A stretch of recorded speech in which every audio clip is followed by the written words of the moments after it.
What's going on, guys? Welcome to the Low Kick MMA UFC Fight Night Poirier vs Hooker preview show. I'm your host, Ryan Galloway, and joining me today I have Jordan Ellis. How's it going, Jordan? I'm good. How are you? Yeah, fantastic, mate. Fantastic. And so this event this weekend, decent card. It looks pretty good. In the main event, obviously, we've got a matchup between two ranked lightweights, Dustin Poirier and Dan Hooker. Poirier's looking to get back into title contention after that loss to Khabib, obviously for the belt. He was unsuccessful in that bid, so he's looking to put his name back into the conversation, while Hooker's been on a little bit of a tear since he got into the lightweight division. He had a setback against Barboza, but aside from that, he's been overall pretty positive in the lightweight, and he's looking to climb to get his own title shot. I'll throw it off to you to break down this fight first. What do you think? I think it's a really good fight. I think this whole card is centered around this main fight because it's quite a top heavy card. It's obviously a great fight. It's one of the fights of the year, and a lot of people are picking it for that. But the rest of the card doesn't really stack up in comparison. I'm picking Dustin Poirier in this one. I think he should be a big favourite. I expect him to be a big favourite. I just think he's beat the better guys. He's just been there, done that. He's a more accomplished fighter, whereas Dan Hooker, he's been impressive, but he's beat guys like Felder and Iaquinta and Vic, and they're not, I wouldn't say, top level guys. And Poirier's took out people like Gaethje, and Alvarez. So it is just a levels matchup, this, but it doesn't mean I'm writing Hooker off. I think it still is pretty 50-50, but just the edge of experience and things like that, I'm going for Poirier. What about you? Well, in this matchup, I think it's going to really come down to who gets the punch off first. Who's the person who's leading the dance, I mean, we look at that fight between Barboza and Hooker. He can take a lot of damage before going out. Mm-hmm. Like, he only quit because his body quit. He didn't get finished, he didn't get knocked out or anything. He didn't give up and give a sub or nothing. He got finished because his body wasn't working anymore. And Poirier's similar, but he has been finished before. Like Michael Johnson finished Poirier before, and so we've seen guys do it. Can Hooker do that to Poirier? I don't think so. I think Poirier's going to lead the dance. I think he's going to be first to the punch. I think he's going to throw more volume. I think he's going to hit him with the bigger shots, and I just think he's going to outstrike him. I don't know if he puts him away, though. This is 5 rounds now, think about it now, so there's a good possibility there will be a finish at some point. But, yeah, I will take Poirier in this one as well, just because I think he throws more volume. Yeah, at times in the past, Poirier has had the chinny shouts and people speaking about his chin and questioning it. And he has been knocked out a couple of times, but he's evolving as a fighter. I think he's reaching his peak now, and when he's throwing hard, but he's not there to be hit a lot of the time. So, I just think the guys like Felder, no disrespect, that was a close fight, and a lot of people thought Felder beat Hooker. So, do I think Poirier would have a close fight with Felder? I don't think he would. Do I think Barboza would beat Poirier? I don't think he would. So that's the only thing that's influencing me. But things like events like this are made for someone like Hooker to go and get the biggest win of the career, and there's obviously a path to victory because he knows Poirier can be hit and hurt, so he'll be confident going in and to do that. But just based off opponents who they've beat, where they've been and where they're going, I think Poirier's the one I'm picking. Yeah, I mean, the camp around Hooker, obviously City Kickboxing, everyone raves on about how great they are, and they obviously are a high-level camp. So it leads me to believe they've got a plan that they've seen in Poirier's past fights of how to beat him. But that's very similar in the way that neither of them both of them have good jiu-jitsu. Poirier's probably got the better pure wrestling, but neither of them use it. Like, neither of them are going to go to it. I don't think this fight hits the ground unless someone gets damaged, obviously. I think it stays on the feet. And on the feet, they're very similar. So like I said, I think it's going to be the person who can lead the dance, throw more volume, and land with the biggest shots.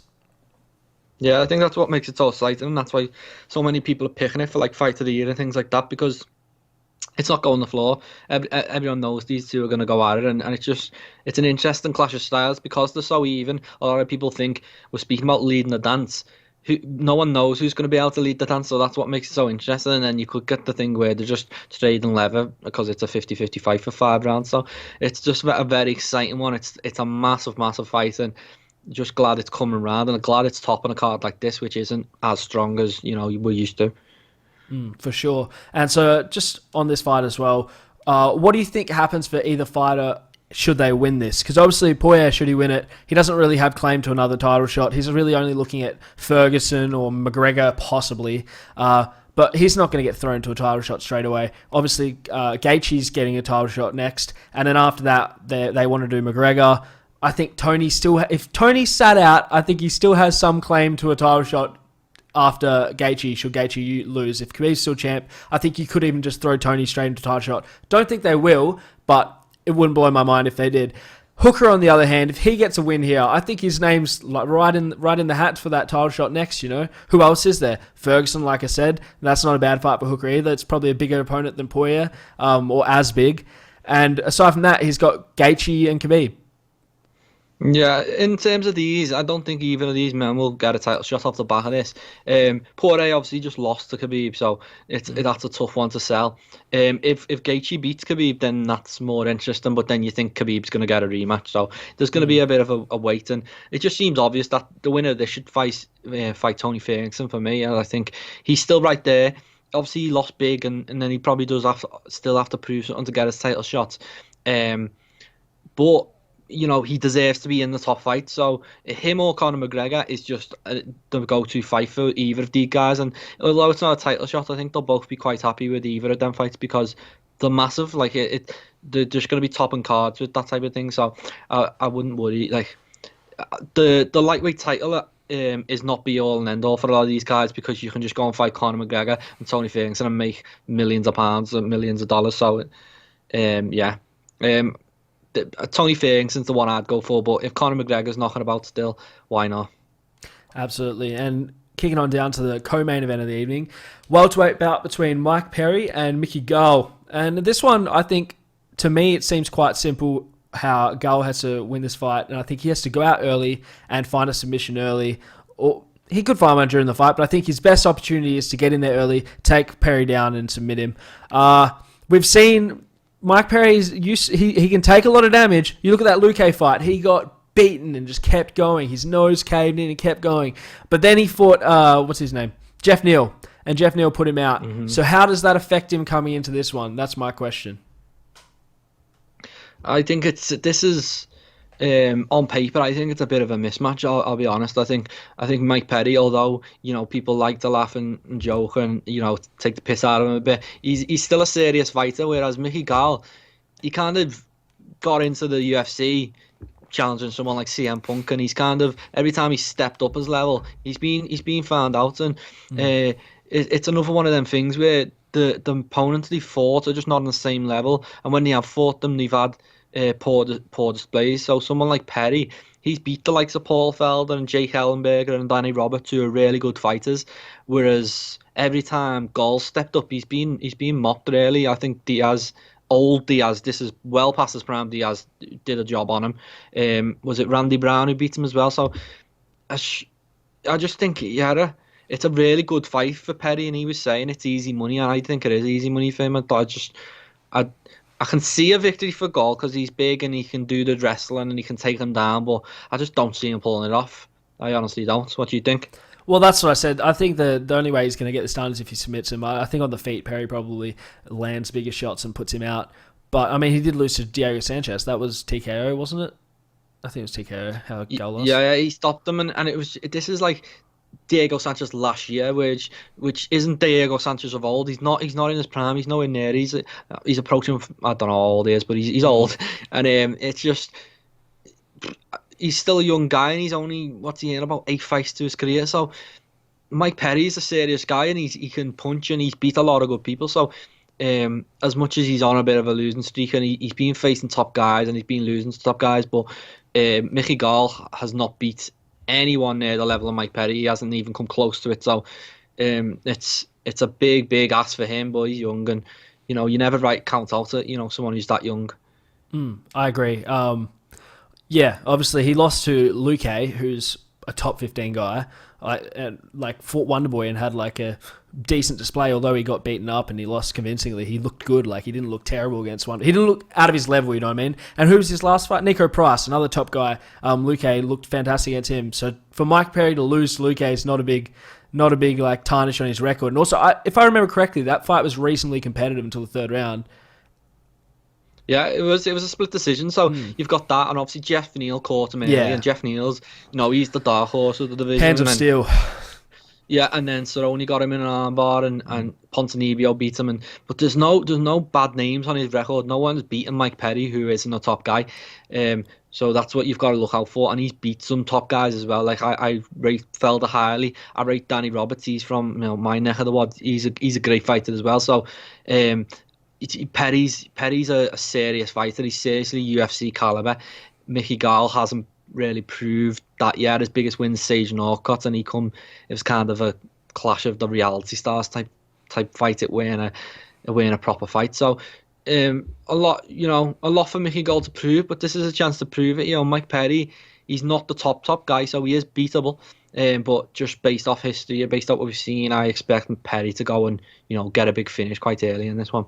Yeah, well, we'll see. I think the same, to be honest. If I had to predict this right now, I think Perry gets it done and later rounds puts him away. I don't think he puts him away quick, unless Gall can pull a submission quick. I think he needs to get out there, take him down early, and establish control and find something.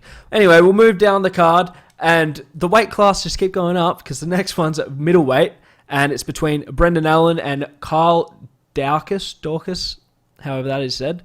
Obviously, Allen has 2 wins in the UFC, I believe, and he's got one by TKO, one by submission. Kyle Dorcas, on the other hand, he's a submission expert. His favorite submission is the Darce choke. I think he has 4 of them or 6 of them in his record. There's some ridiculous amount of Darce chokes on his record. Obviously, I haven't seen him fight before because I'm pretty sure this is his debut. Yeah, it's his debut. Yeah. So I haven't seen a lot of him, but just eyeing his record, seems like he has one way to win and he finds it all the time. So this will be an interesting one to watch. What do you think?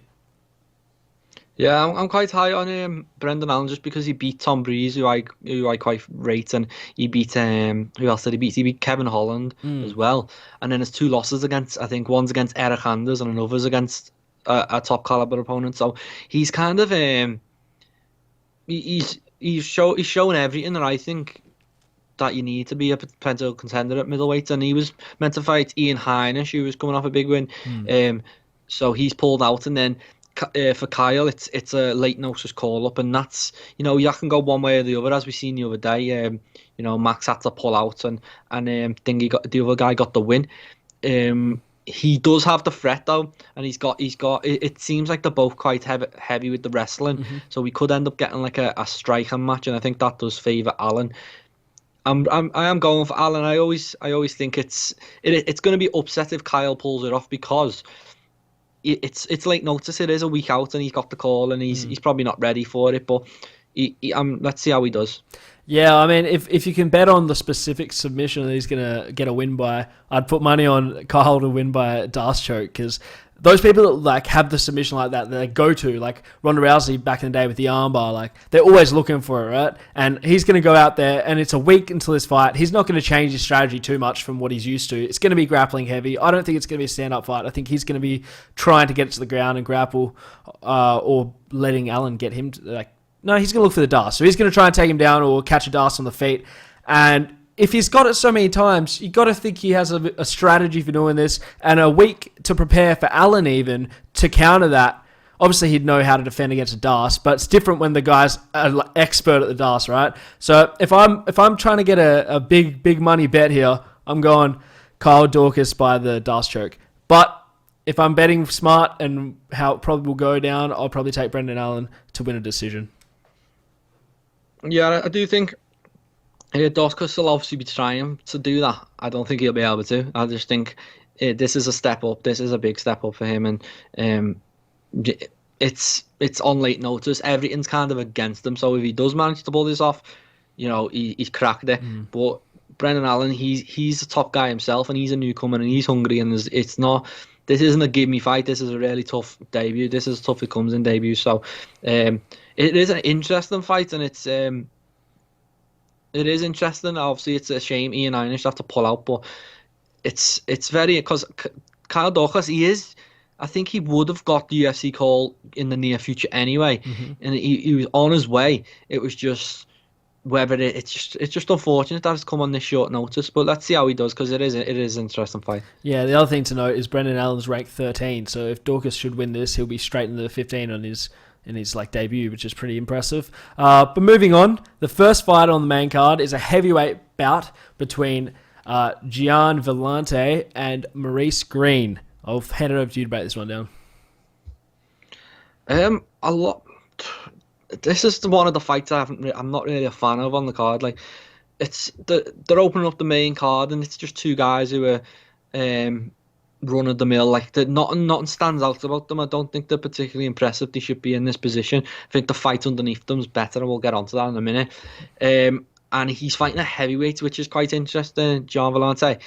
He usually light heavyweight, and he's fighting a heavyweight. So I'm interested to see how he looks, how he comes in, things like that. And then he's fighting against a real heavyweight, and this is Maurice Greene, who's, he's on the back of 2 back-to-back losses, and the guys he's beat aren't that impressive. So I think in terms of heavyweight debuts, this is kind of a nice one for Villante. It's just if he can fill that heavyweight, he can actually be a heavyweight and looks a heavyweight. We've seen how OSP looks. It looked against Rothwell, it weren't great. So another interesting fight, but I'm not really a fan of that being on a main card of such a, like, obviously you've got Dustin and Hooker at the top, but you'd expect something a little bit deeper with this card. What do you think? Yeah, I agree. I mean, Villante has been in the UFC for a while now. Yeah, that like stint at light heavyweight. Obviously, he lost to Shogun, I believe. And yeah, he's moving up now to take on Maurice Greene. Greene's not the toughest heavyweight, like you said. The one thing that's interesting about Greene at heavyweight compared to a lot of other guys there is he has submissions on his record. He's not one of those guys who's just relying with power, he's going to hit you with something big. To me, to make my choice of this fight, it would rely on how Villante looks and feels at heavyweight, right? Because if his goes up to heavyweight and doesn't carry, like his power doesn't get stronger, he doesn't have knockout power at heavyweight, this is going to be a tough fight for him. Because while Greene gets clipped and gets put out, he also finishes people and he can take you down and submit you, right? So it really depends on how Villante looks at heavyweight. And I won't know until I see him in there. Yeah, and that's always the way. It's with these, and why is he stepping up to heavyweight? If he's stepping up to heavyweight because he hasn't been able to train properly, he's not properly paid, and therefore he can't cut the weight, or is he stepping up because he thinks he's going to be a serious contender? I don't like these ones where it's like, oh, let's just move up weight because I'm not in shape to make weight. It's, I want them to move up because they think I can go a heavyweight, and maybe he does think that, and you'll see that on the scale. You'll see how he looks on the scale. If he's looking, in terrific shape, I'd edge him big in this fight. But either way, I think he's got a chance of winning. It just depends. Is he just trying to cash a check? Like, is he just bad in time? The big questions in this fight, and I think it's impossible to predict until you see how he looks on the scale and see how he looks on the night. 100%, so we'll have to wait and see how that one goes. And the last fight I wanted to touch on was the featured prelim, and that's between Luis Violent Bob Ross Penna and Karma Worthy. I knew the name Karma Worthy from somewhere, but I couldn't remember it until I looked it up. And I remember him fighting quite some time ago now. So I think it was Singapore. Was it UFC Singapore his last fight? I think it was Askren Meyer card. Could be wrong though. But yeah, that was his debut in the UFC, and he finished whoever he fought in that card, and he looked great. Like, his kickboxing was great in that one. He looked really impressive. Obviously, Penna's a long guy. He's real tall and lanky and long, and that's his best attribute, like his length. Yeah, I think it's a good fight. It's probably one of the better fights of the card, in my opinion. I don't really have a pick right now, although Penna doesn't really finish people a lot. He usually edges decisions. Well, not edges. He usually takes them to a decision and wins it. So if I was making an early prediction here, I'd say Karma Worthy finishes him at some point. But it'll be a good fight to see. What do you think? Yeah, I think it was 2-4-1 where Worthy made his debut, and he was quite a big underdog, I think, and he got a big knockout. Yeah. So that's all we've got to go on him from. So I'm interested to see him again, and Pena's a good matchup. I think there is like a bit of hype behind Pena, but it's kind of died down since he lost, and it's interesting to see because he's so big, and it's just interesting to see how he competes against someone like Worthy. I would give Pena the edge just because I know more about him. I've seen him a lot. I know what he's about. I know how he can dominate fights. All I've seen from Worthy is just one amazing left hook, and that's it. So interested to see him fight again. I think this is a better fight than a couple on above the card. So, but they do always like to have a really good featured prelim, so that's what they do. But it's a good fight. It is a good fight between two guys who have, they're known. You've got they've got like the recognition, and Pena's, he's been touted for a while as a potential contender, and it's about him solidifying that now and beating someone like Conor Wavy, and then for Conor Wavy, it's proving that he's not just a one punch, wonder type thing. He's got to go out and prove he's a real fighter. So that's one of the better fights on the card, I think. Absolutely, I couldn't agree more. So yeah, wrapping up that card, I've got one piece of news before we wrap it up because I just thought of it just now actually. So we'll jump on to some news, and I seen Gilbert Burns on Twitter, and he said when Henry Cejudo retired, they pulled him from his rankings after like a couple of days, right? Yet Conor McGregor claims to be retired and he's still in the rankings. My question for you, should the UFC pull McGregor from the rankings because he claims he's retired? They probably should, but I think they understand that, like what everyone else understands, that Conor McGregor isn't retired. That's just what he does. Whereas Cejudo has been very serious about retiring, even though he's talking about coming back and having fights. I think he's had a sit-down conversation with Dana White and said, no, I'm very grateful for everything, but I am actually done now. And that's what Conor McGregor and Dana White don't speak like that. They just speak over text and over Twitter. So it's not as official, and everyone points out it's like 3 times in 4 years he retired. So, I would leave him in the rankings. He's still there. He just doesn't compete enough, does he? And no matter what he says, he just chats rubbish, doesn't he? Conor McGregor, we all love it, but that's what he does. He chats rubbish, and the UFC understand that. So it is very different, because I do take Henry Cejudo's retirement serious. I do understand that he might come back down the line, but unless that one fight presents itself, he's not coming back. Whereas Conor McGregor, I think once he actually gets a fight offer on his table, he'll snap it up, no matter who it is. I think he just wants to fight, and he's frustrated that he can't. Yeah. Hopefully we see him again soon. And just on that, Dana White did speak about, I think it was at the press conference after last weekend's event, he spoke about Henry Cejudo taking on Alexander Volkanovski, and he pretty much said he's not interested, and he wouldn't do that fight. Yeah, he said it, but he's talking like, I'm not interested in these guys who are retired because they're retired, but it's just fobbing it off, really, because he is interested. He knows Volkanovski against Cejudo would make him a ton of money. He knows Conor McGregor returning would make him a ton of money, so he is interested. It's just the fact that why are we speaking about these people, because they're retired, and it just gives him a bit of negotiation.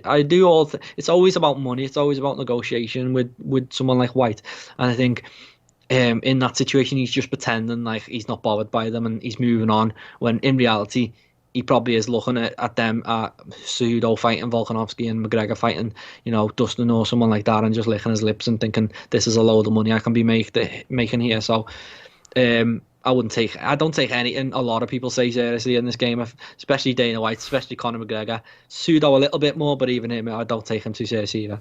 Absolutely, and I think we'll wrap it up there. Nice short one today. Thanks for watching, guys, and we'll speak to you after the events to wrap up all the action. Cheers.